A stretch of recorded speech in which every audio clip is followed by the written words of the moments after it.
Merci pour votre confiance et fidélité à la chaîne mère. Il est 7 h à Bamako, la même heure à Abidjan, Côte d'Ivoire.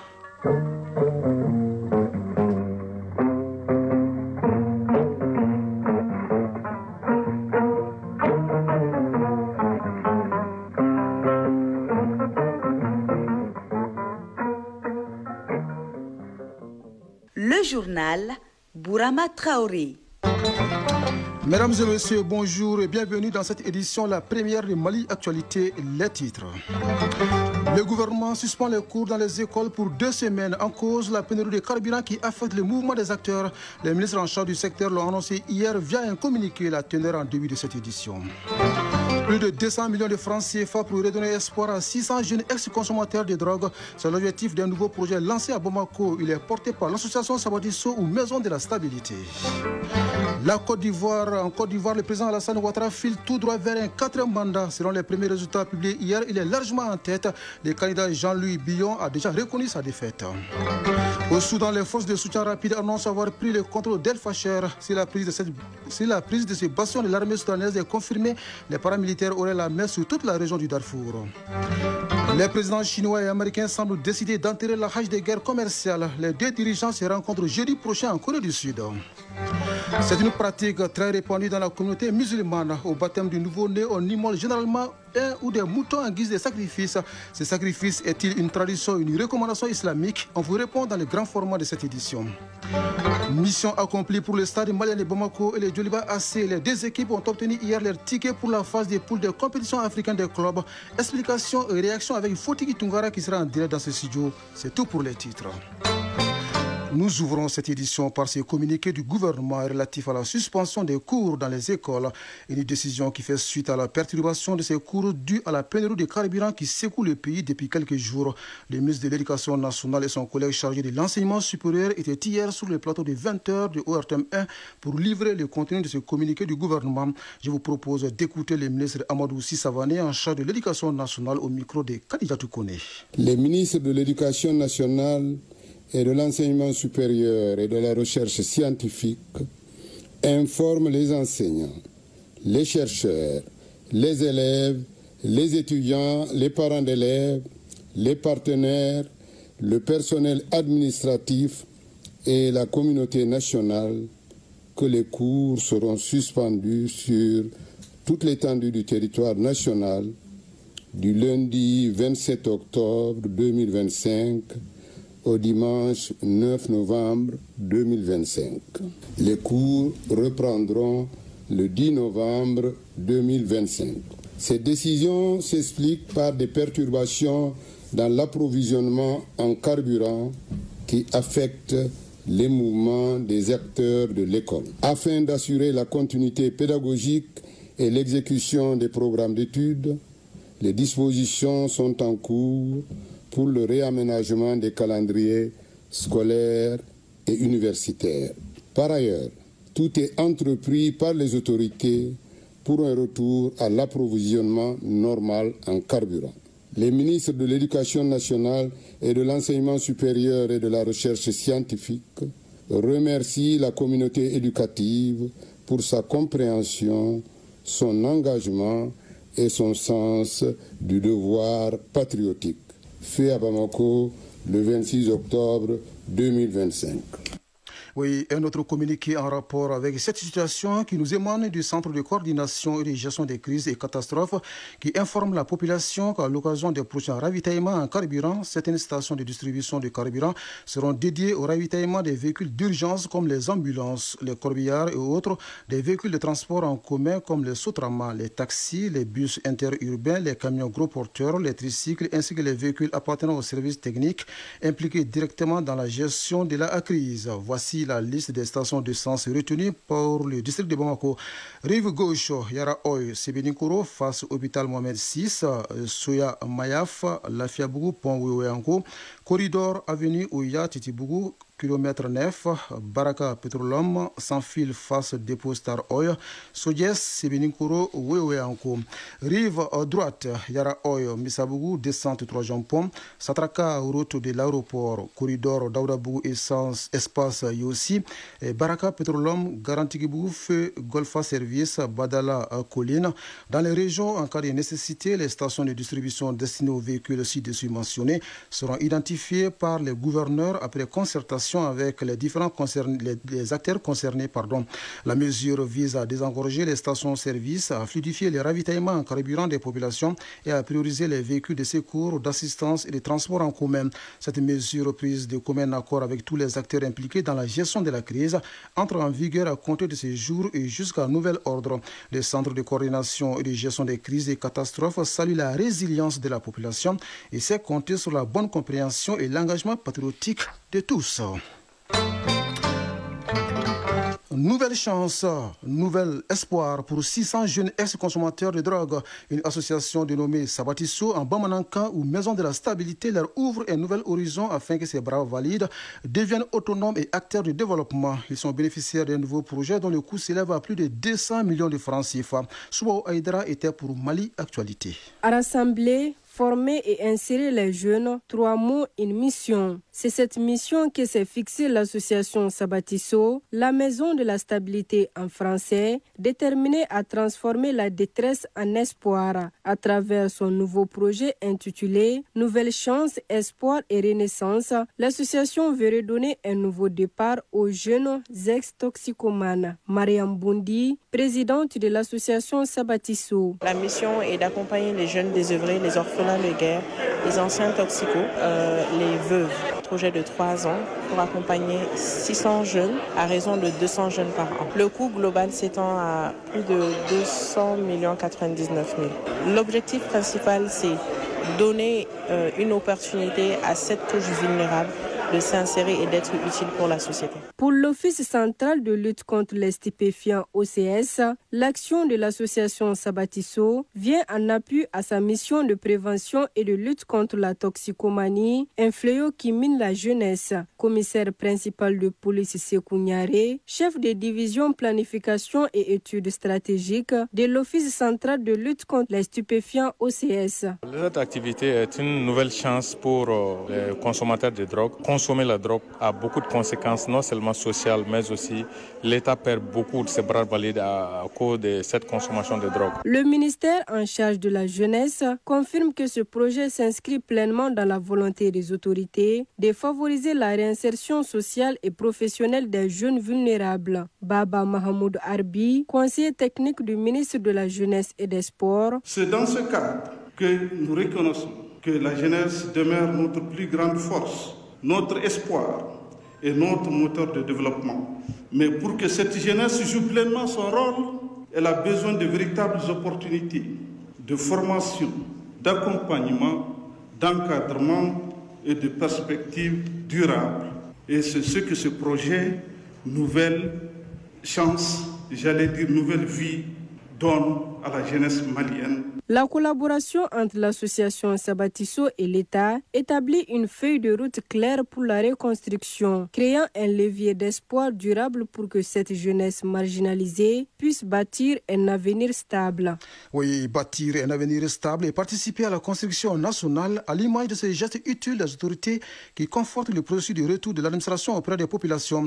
Les nouveaux préfets et sous-préfets de la région de Gao sont dotés en matériel informatique et mobilier de bureaux pour servir leurs administrés dans de bonnes conditions. Une remise doublée d'une autre qui donne du sourire aux couches vulnérables. Elles reçoivent des mains du chef de l'exécutif régional une quantité importante de vivres. Une double cérémonie en une seule que nous raconte Sambaré Aïdara. Cette remise de matériel informatique et des mobiliers de bureau aux préfets et sous-préfets de la région de Gao est une initiative gouvernementale qui vise à rapprocher l'administration des administrés. Général de division Moussa Traoré, gouverneur de la région de Gao. Les plus hautes autorités sont en train d'équiper l'ensemble des représentants de l'État, particulièrement ceux nommés dans les nouvelles circonscriptions. La remise des équipements constitue le début d'une série de mises en condition de travail et de vie des agents des services publics. Dans son mot de remerciement, le porte-parole des préfets dit mesurer la portée du message qui enveloppe cette dotation.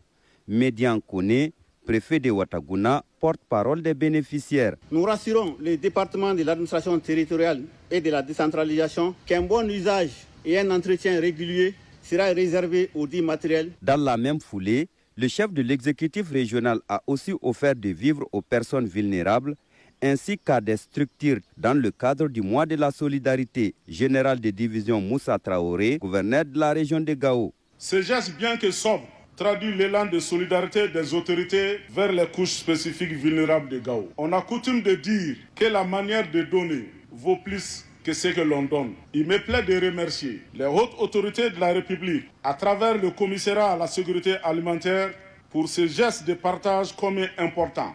En ce mois d'octobre, mois de solidarité. Toutes ces actions menées sous l'égide du gouverneur de la 7e région cadrent parfaitement avec la volonté de nos dirigeants qui ont placé les intérêts de nos populations au-dessus de tout.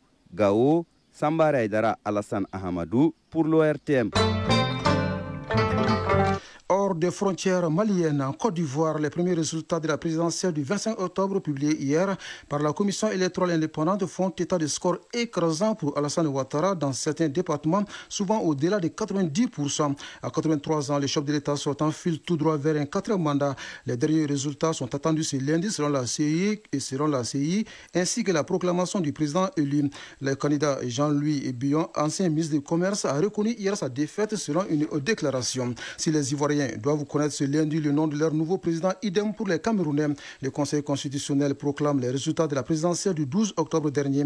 En attendant forte mobilisation hier à Douala, la capitale économique du Cameroun, des centaines de manifestants sont descendus dans les rues à l'appel du leader politique Issa Tchiroma Bakary. Ils exigent que le pouvoir reconnaisse la victoire de leur candidat et publie les résultats réels du scrutin. Les partisans d'Issa Tchiroma Bakary affirment rester mobilisés jusqu'à ce que, selon eux, la vérité des urnes soit dite. Pas de résultats attendus au Bénin, mais plutôt la liste définitive des candidats à l'élection présidentielle d'avril 2026, prévue pour le 31 octobre prochain. À quelques jours de la publication de cette liste, le ticket du principal parti d'opposition, les démocrates, n'est toujours pas validé. 4 recours du parti seront examinés ce lundi devant la Cour constitutionnelle. Tous contestent la non-validation provisoire du duo des candidats des démocrates. Dans le même registre, à Djibouti, l'Assemblée nationale sort le verrou de la limite d'âge pour la prochaine présidentielle prévue en avril 2026. Elle a voté hier à l'unanimité en faveur de la suppression de cette disposition dans la Constitution, ce qui ouvre la voie à une nouvelle candidature d'Ismaël Omar Guelleh au pouvoir depuis 1999. Selon la Constitution de cet État de la Corne de l'Afrique, le chef de l'État ne peut pas concourir après 75 ans, ce qui empêchait les présidents sortant 77 ans de se présenter pour un 6e mandat. De la politique à la sécurité, pour parler de cette annonce des forces de soutien rapide au Soudan qui déclarent avoir pris le contrôle d'El Fasher, bastion de l'armée qui n'a pas encore été confirmé, qui n'a pas confirmé encore la chute de cette ville. En cas de confirmation, les paramilitaires auraient la main sur toute la région du Darfour. La ville d'El Fasher, assiégée depuis des mois, était le théâtre d'intenses combats entre les deux forces, avec comme conséquence la dégradation de la situation humanitaire. Selon l'ONU, 250 000 civils manquent de nourriture, d'eau et de soins dans la ville.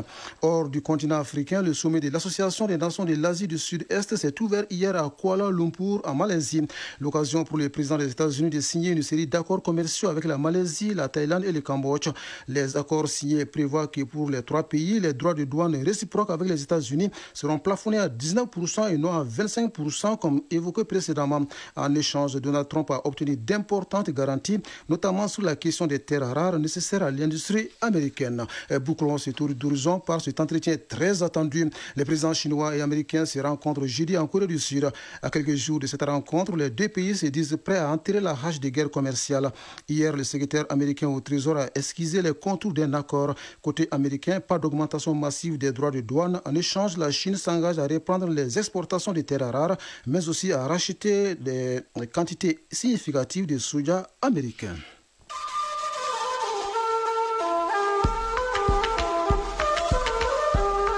AES Actualité.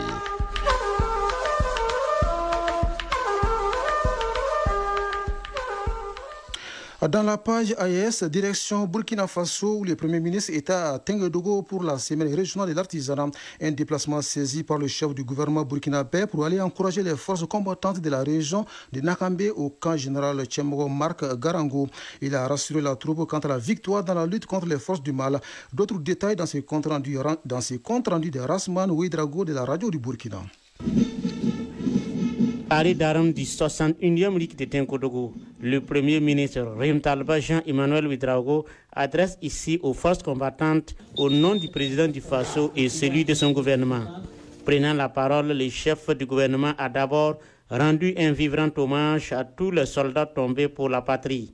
Ensuite, il a livré un message de fierté et d'espoir à l'endroit de toutes les forces de défense et de sécurité. Grâce à votre engagement, grâce à votre esprit de sacrifice, grâce à votre courage, grâce à votre détermination sans faille, ces populations retrouvent leur dignité. Le message, c'est également un message d'espoir. Parce que grâce à cet engagement quotidien, aujourd'hui, dans beaucoup de zones ici dans le Nakambe, les populations meurtries ont retrouvé leur terroir. Les populations cette année ont pu reprendre leurs activités agricoles. Dans un ton déterminé, le chef du gouvernement a ensuite appelé à la mobilisation et à l'unité de tous les corps engagés dans la défense du territoire national. Pour lui, cette unité de cœur et d'esprit est la clé de la victoire sur l'ennemi. Le moment est venu de porter le coup de grâce à l'ennemi. Mais nous sommes confiants et nous ne doutons pas un seul instant que cette guerre, nous allons la gagner. Le premier élément qui nous conforte dans cette conviction, c'est déjà l'unité de cœur et d'esprit au-delà des différences de corps. La deuxième source de conviction, c'est quand nous observons sur le terrain cette harmonie retrouvée entre la population et ses combattants. Par la suite, le Premier ministre a rassuré les combattants du soutien total du gouvernement burkinabé. Tous les moyens seront mobilisés pour renforcer les capacités opérationnelles et techniques des forces en effectif comme en équipement, a relevé le chef de la délégation. Le gouvernement, sous les orientations du camarade président du Faso, mettra tout en œuvre et mobilisé au quotidien pour s'assurer que les conditions et les capacités opérationnelles s'améliorent toujours. Le chef de la délégation a exhorté les soldats à rester professionnels et engagés avant d'invoquer la bénédiction divine et les mains des ancêtres pour la protection du Burkina Faso et les forces combattantes. Oui, les forces combattantes également mobilisées au Niger pour traquer les groupes terroristes. Une opération antiterroriste qui rime bien avec des actions humanitaires. C'est ainsi que 100 tonnes de vivres sont acheminées et réparties entre les populations vulnérables de la région de Difa en vue de renforcer leur résilience. Une opération de distribution gratuite de céréales suivie par Aliou Ibrahim de la Voix du Sahel. Le département de Ngourti a franchi une nouvelle étape dans l'appui aux populations vulnérables avec le lancement officiel de l'opération de distribution gratuite ciblée des vivres. La cérémonie s'est déroulée au magasin de l'OP20 de Ngourti en présence du préfet du département. Cette importante opération humanitaire initiée par les plus hautes autorités de la refondation vise à soutenir 1000 ménages, soit 7000 personnes vulnérables répartis dans plus de 99 villages du département. Au total, 100 tonnes de vivres sont engagées dans cette distribution, dont 25% destinés à la commune de Ngourti et 15% pour les autres localités du département. Dans une prise de parole, le préfet a salué cet acte fort de solidarité de l'État nigérien, illustrant l'engagement du Conseil national pour la sauvegarde de la patrie à protéger les couches les plus fragiles de la population. Il a exhorté le comité impliqué à faire preuve de transparence et d'équité dans la distribution, afin que l'aide parvienne effectivement aux ayants droit. Les bénéficiaires visiblement satisfaits ont exprimé leur gratitude envers les autorités de la refondation, tout en appelant à la pérennisation de ce type d'initiative. Cette opération s'inscrit dans le cadre de la réponse humanitaire d'urgence mise en place par l'État nigérien pour renforcer la résilience des populations rurales face à l'insécurité alimentaire. Avoir un enfant est considéré comme une bénédiction de Dieu. En reconnaissance de cette grâce divine, on immole le jour du baptême du nouveau-né un ou des moutons en fonction des moyens, d'où l'appellation du mouton sacrificiel. Est-ce un acte religieux ou traditionnel? L'évidence, c'est que la pratique reste très répandue dans la communauté musulmane. Awa Traoré est allé en savoir plus. C'est le grand format de cette édition. Il est 6h45 du matin à Sébinikoro, en commune 4 du district de Bamako. Nous sommes dans la famille Touré pour le baptême de la petite Mariam. Le baptême officialise le nom et marque l'entrée du nouveau-né dans la société. Une grâce divine qui est célébrée en égorgeant un mouton dans la famille en compagnie des voisins et collègues. Boubacar Bablin Touré, parent. Pour tous ceux qui ont fait le déplacement quand même pour venir m'accompagner, en tout cas, je les remercie tous infiniment. De l'autre côté, à Bozola, en commune 2, Mahamadou Kouroumagan fête le baptême de son premier enfant en toute convivialité. Le sacrifice du mouton lors du baptême est une pratique ancienne. On a égorgé des moutons pour notre garçon. C'est un sacrifice pour l'enfant et c'est une question de moyens financiers. Le sacrifice du mouton à l'occasion d'un baptême est une pratique répandue, notamment dans la communauté musulmane. Tidiane Diarra, imam. Le choix du mouton pour le baptême, c'est comme le choix du mouton pour l'Aïd al-Adha, pour la fête de la Tabaski. Donc le mouton doit dépasser 6 mois. Donc le mouton doit être intact, ne doit pas avoir des maladies qui sont visibles ou des infirmités qui disqualifient. Donc ça, c'est de façon générale, c'est le même critère qui continue. Alors il n'y a pas de raison explicite évoquée concernant maintenant la quantité. Pour le garçon, les hadiths, comme nous l'avons rappelé, les hadiths, le prophète a dit 2 moutons ou 2 béliers d'âge comparable pour le garçon et pour une fille, un mouton. Mais les savants, ils ont essayé d'avancer beaucoup des hypothèses. Et les hypothèses avancées disent que certainement ceci est lié à l'époque du prophète sallallahu alayhi wa sallam, où les garçons, ils avaient d'autres préférences. Mais surtout, ça semblerait être surtout la responsabilité sociale qui sera reposée sur le garçon plus tard. Au-delà de son aspect religieux, que représente le mouton sacrificiel du baptême dans la tradition? Amidou Diarra, traditionnaliste.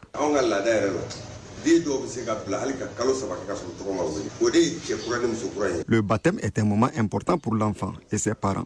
Dans la tradition, en ce qui concerne l'animal sacrificiel, ça dépend des moyens des parents, que ce soit du mouton, de la chèvre ou même du poulet. En plus, les jours du baptême varient entre 7 jours pour le garçon et 8 jours pour la fille. Mais cela peut aller jusqu'à 15 jours, voire 30 jours, car les anciens font des consultations sur le destin de l'enfant.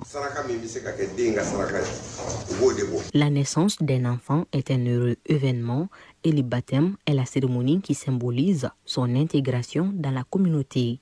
Ainsi, le sacrifice du mouton pendant le baptême est un rituel sacré de l'islam. Entre la tradition et l'islam, une chose est sûre, le moyen prédomine.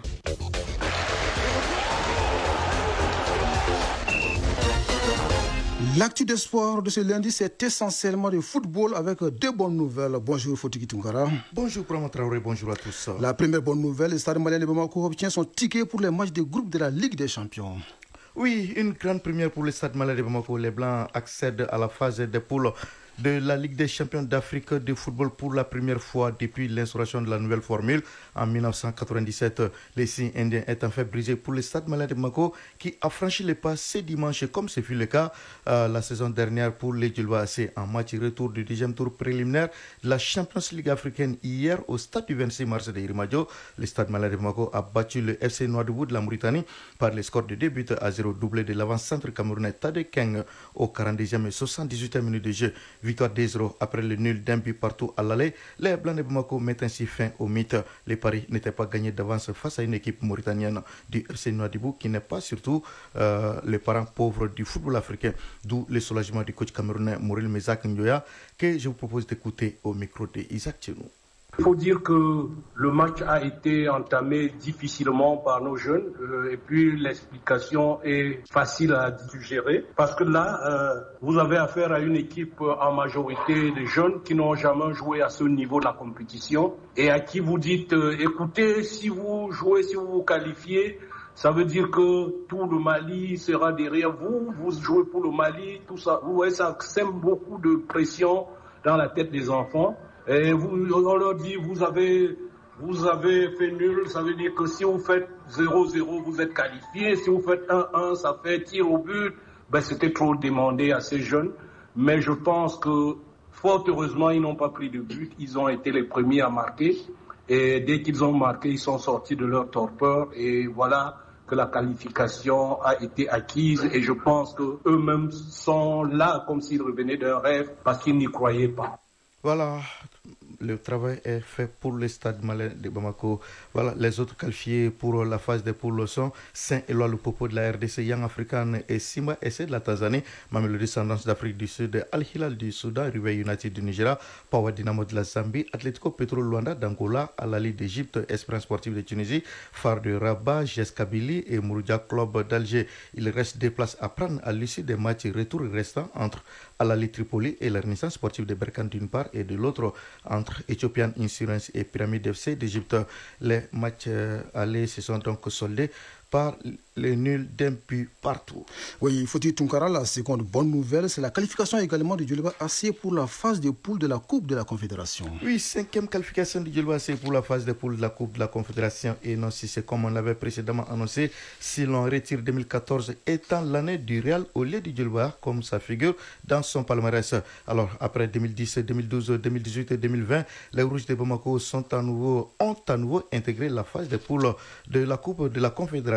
En match retour du 10e tour préliminaire de la Coupe de la Confédération hier, au stade Mamadou Konaté, le Djoliba AC a battu l'Espoir de Burkina Faso par le score de 2-1. But inscrit pour le Djoliba AC à la 5e et dans les temps additionnels, respectivement par Aboukar Boubou Sidibé et Kefa Tangara, entré en cours de jeu. L'unique but de l'Espoir est marqué à la 9e minute de jeu par Josaphat Ouattara, vainqueur à l'aller comme au retour. Le Djoliba fait brillamment donc une place dans la phase des poules, mais non sans peine face à une équipe de l'Union sportive des forces armées du Burkina Faso qui n'était pas venue à Bamako la fleur au fusil.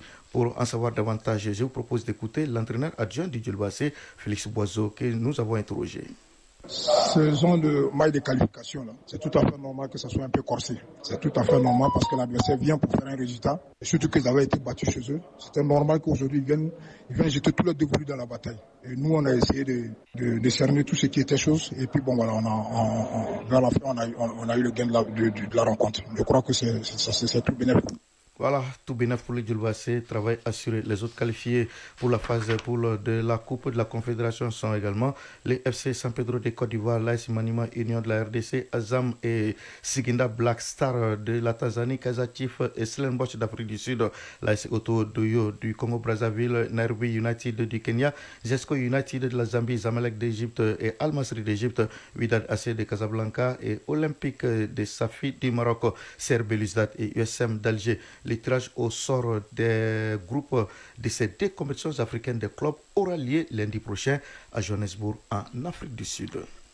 C'est noté. Comme le stade malien de Bamako et le Djoliba AC, on souhaite également le même succès pour les Aigles d'Âme qui affrontent les Cap-Verdiennes demain mardi, comptant pour le deuxième et dernier tour des éliminatoires de la CAN féminine Maroc 2026. Oui, ce sera au stade du 26 mars de Madio à partir de 17h. L'enjeu de cette rencontre Mali-Cap-Vert, comptant pour les matchs retour du deuxième et dernier tour des éliminatoires de la CAN féminine Maroc 2026 est la qualification pour la phase finale. Les deux équipes se disputent le ticket en jeu dans cette rencontre. Vainqueur 1-0 à l'aller vendredi à Praia, au Cap-Vert. Les Maliennes sont en ballottage favorable. Alors, après de multiples escales dans les aéroports, la sélection malienne a pu regagner Bamako hier dans l'après-midi en provenance de Praia, alors que l'équipe visiteuse, le Cap-Vert, était déjà arrivée à Bamako depuis pratiquement 2 jours. De ce fait, les Cap-Verdiennes bénéficient de plus de 2 jours de récupération donc que les Maliennes. Plusieurs autres rencontres sont à l'affiche demain mardi. Il s'agit de Éthiopie-Tanzanie à midi à l'aller, 2-0 pour les Tanzaniennes. Cameroun-Algérie à 13h à l'aller, 2-1 pour les Algériennes. Malawi-Angola à 13h également, 0-0 à l'aller. Nigeria-Bénin à 13h à l'aller, 2-0 pour les Nigérianes. Ghana-Égypte à 15h30 à l'aller, 3-0 pour les Ghanéennes. Gambie-Kenya à 16h à l'aller, 3-1 pour les Kenyans. Togo, Burkina Faso à 16h à l'aller, 2-0 pour les Burkinabés. Afrique du Sud, RDC à 17h à l'aller, 1 but partout. Côte d'Ivoire, Sénégal à 19h à l'aller, 1 but partout.